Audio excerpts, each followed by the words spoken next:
Hey y'all, welcome to the third lecture on period 3. Today we're going to be looking at the Constitution and sort of the lead up to the Constitution. Hoping to keep this quick. So I think the main thing to remember is that, after or during the American Revolution and afterwards, people were very afraid of tyranny. If you remember, the Declaration of Independence, they are very afraid to hand over too much power to any government. And so the first form of government that they have is under the Articles of Confederation, and this is the government that is governing during the American Revolution and up until the Constitution. So, they needed to, during the time of war, while they are fearful of a distant power, they are fearful of giving too much power to any central government, they decide what they're going to do as colonies is to make this kind of loose confederation of states, one vote per state. 9 of the 13 states have to approve, and they all have to agree to any change to the articles. Now, during the war, of course, they need to support the army, but it's very hard for them to do this because they do not give the federal government the power to tax. So, essentially, the states had to voluntarily, give troops for the cause. And this, it's kind of an amazing thing that the United States won because it was so, they did not give themselves really the power to do this. So states really were sovereign. They were their own countries, essentially. And so states were almost their own countries, and then they just sort of got together to do things like make war, negotiate agreements, decide things on the Western territories, weights and measures. So they want to have some sort of unifying features, but essentially they saw themselves as citizens of the state. So like, I'm a Rhode Island citizen, Virginia. And then they just saw themselves coming together for these kind of common causes. So when the Treaty of Paris ends the war in 1783, we have land all the way to the Mississippi. And we're supposed to treat all American citizens well, even if they were loyal to Great Britain. And that is one of the main things. And so when we get land all the way to the Mississippi, this is an issue. So like I said before, New York is essentially its own country, right? Virginia is essentially its own country, right? Massachusetts, Georgia, all of these, you can consider them like their own country. In the Articles of Confederation is just a league of friendship. They all agree to come together. So if we remember back to before the war, there was a proclamation line here, right? That, said you cannot go beyond this line.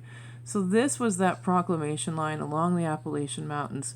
So after the French and Indian War, they were not supposed to go further in. Now, after the war, we get the land all the way to the Mississippi. So now we have access to those lands.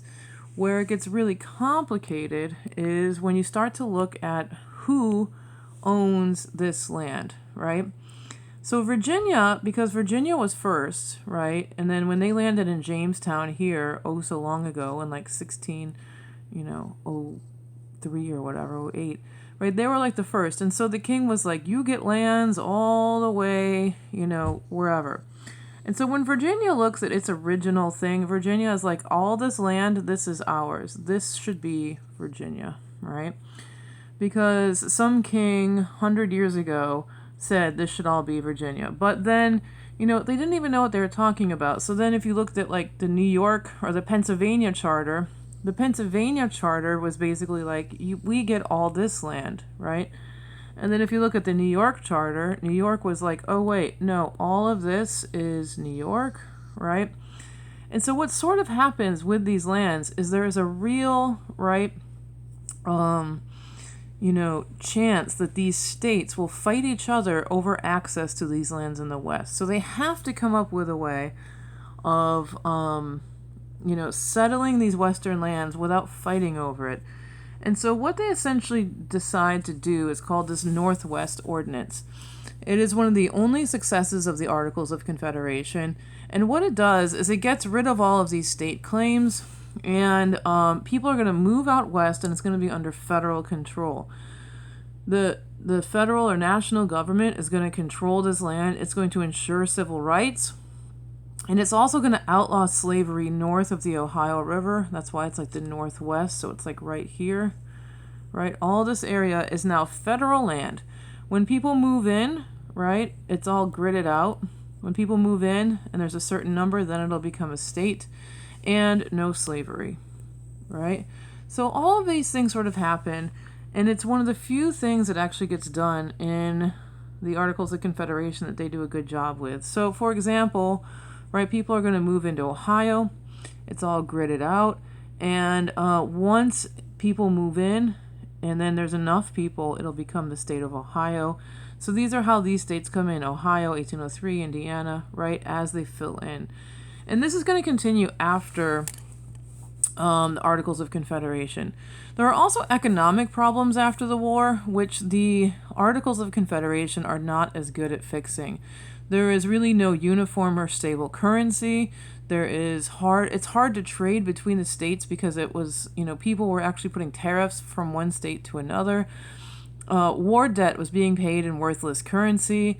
There was a lot of inflation. And so these economic issues are a problem after the war.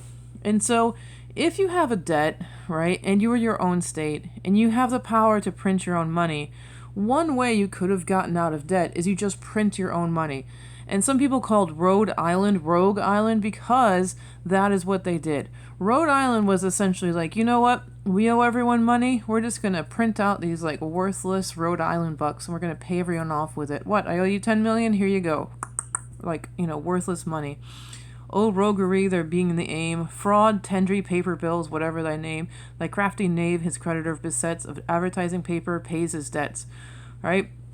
I could read the rest of this thing. So essentially, people hated Rhode Island because they just printed money and they paid off people with worthless money. And they're just this little tiny crappy colony or state now.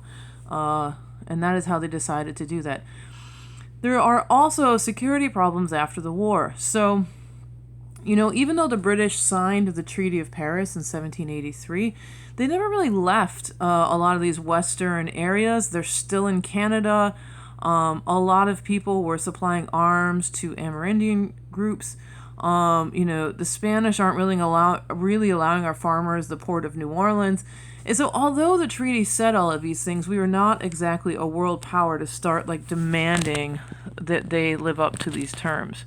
So one good example of all of these issues is Shays Rebellion. Shays is a hero of the American Revolution, and he's going to raise an army of farmers and mechanics to go after these debtors these elites in Massachusetts.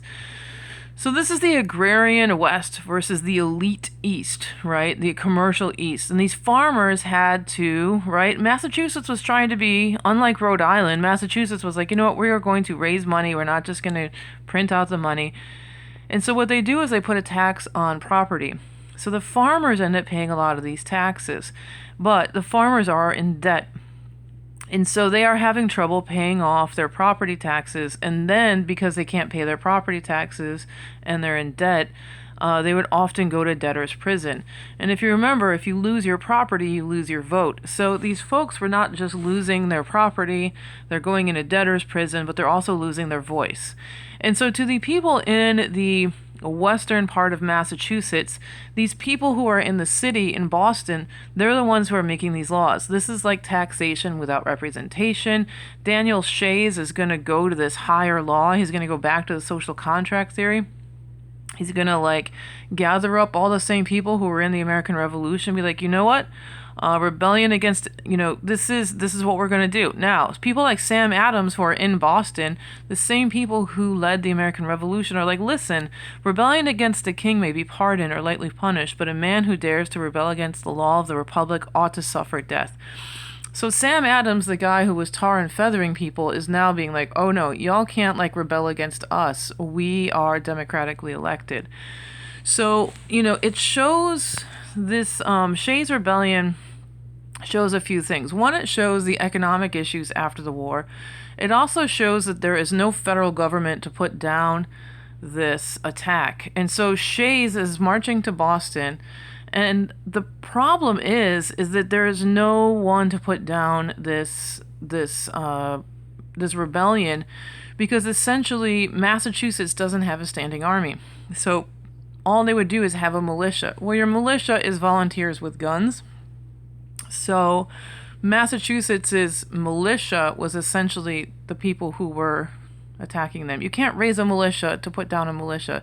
You can't ask farmers with guns to stop farmers with guns, because farmers with guns are the ones who are coming after you. So essentially what they had to do is raise money for a bunch of mercenaries to put down this. But it also shows that there is no stability as well. So Shays Rebellion happens, and, there's differing reactions. Abigail Adams thought it was terrible, how dare they threaten it for all we fought for? And Jefferson says famously, I like a little rebellion now and then. It's like a storm in the atmosphere. She ends up starting to fear Jefferson is going too far into anarchy. So after the Revolution, before we get to the Constitution, right, there are a lot of changes, right? We are recognized as a nation after the Treaty of Paris. We are ending British tyranny. We're able to settle west of the Appalachian Mountains. We are going to have that Northwest Ordinance. We settle it well and putting it in federal power. And we have this Confederation, which is this loose sovereignty of states. But we still have issues with this idea of taxation without representation. We are still dependent on English manufacturing. We are not producing our own goods. We don't have a lot of power to challenge anyone like, Great Britain. And we do have this weak central government, although it is, different than the tyranny of England. There is no taxation, and we are not really a secure nation.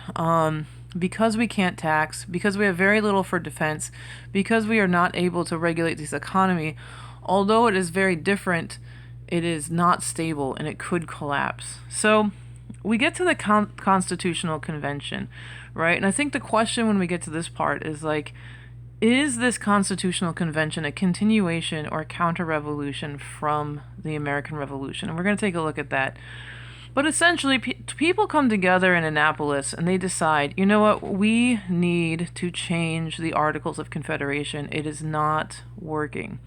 Now, not enough people show up, and so what they do is they decide they're going to make a convention in Philadelphia for later. Now, originally in this Constitutional Convention, they were sent there just to change or revise the Articles of Confederation. And you guys are going to read an article about what happens there, but it's what do they actually end up happening? Now, one state is not going to send a representative, and this state is Rhode Island, right? They smell a rat, and they do not want to change anything, so they do not send a person. Now, according to the Articles of Confederation, you have to have all states agree to change anything. Once Rhode Island doesn't send anyone, automatically this is a done deal. It's just not going to work. So what they have to decide to do is have the convention anyway. And James Madison is considered the father of the Constitution because he comes in with a plan. And he's like, you know what, everybody? We're going to meet in secret. And I'm going to propose a radical new government, and we are going to talk about this. He has a strong central government with checks and balances and proportional representation. So, Rhode Island was probably right. They just want to leave it the way it is because they are benefiting. They are a very small state, and, they have way more power than they should because they're little, tiny, crappy Rhode Island, and they can basically veto anything they want. They don't want to change anything. The states who do go to the convention are going to come up to a compromise, and that compromise is going to be on representation, where under the Articles you had one vote per state and one house, and they had a weak federal government. Madison wanted 2 houses based on population. What they're going to come to is our current agreement, which is 2 houses, one based on, I should have finished this, on population, and one, the Senate, based on 2 per state. So this was a compromise. The other compromise that's going to be discussed is how to deal with slavery. How are we going to balance slave and free states? How are people going to count? So one thing we looked at last class is there is a division, more of a division between the South and the North. The North is abolishing slavery. So the question is, what is a person and who counts towards population? So the southern states are really weirdly arguing that people are plus one. Slaves are whole people. Now, why are slave owners saying that slaves are people? And then the northern states are the ones who are like, no, slaves are property. They can't count towards population. Essentially, this weird kind of backward sort of idea of what we would imagine would be happening, like why are Southerners saying that slaves are people, is that the North did not think that the South should be able to count their property for representation. So that's where they come up with a 3/5 compromise. So the South is going to have more people in the House of Representatives because they can count 3/5 of their slaves towards population. And we can take a look at that. So slavery, the word, is not mentioned in the Constitution, but we do have the Fugitive Slave Clause, which says persons held to service of labor. It is very specifically not mentioned. So the other thing that is the major debate is going to be how much power are we giving the federal government, and how are we going to be balancing this power? So one way is separation of powers between the branches. We have two houses in the legislative, so that's kind of divided. You're not having too much power in the hands of one person. So you have the Senate, and you have the House of Representatives, and then you have the executive, who is the president, and the judicial branch. And the other thing is we have the system of federalism, which is a division of power between the state and national government. States can do certain things, national governments can do other things, and some of them can do both. All right. So what you're going to do is read this article about what was going on during the Constitutional Convention, and we will take it from there. All right.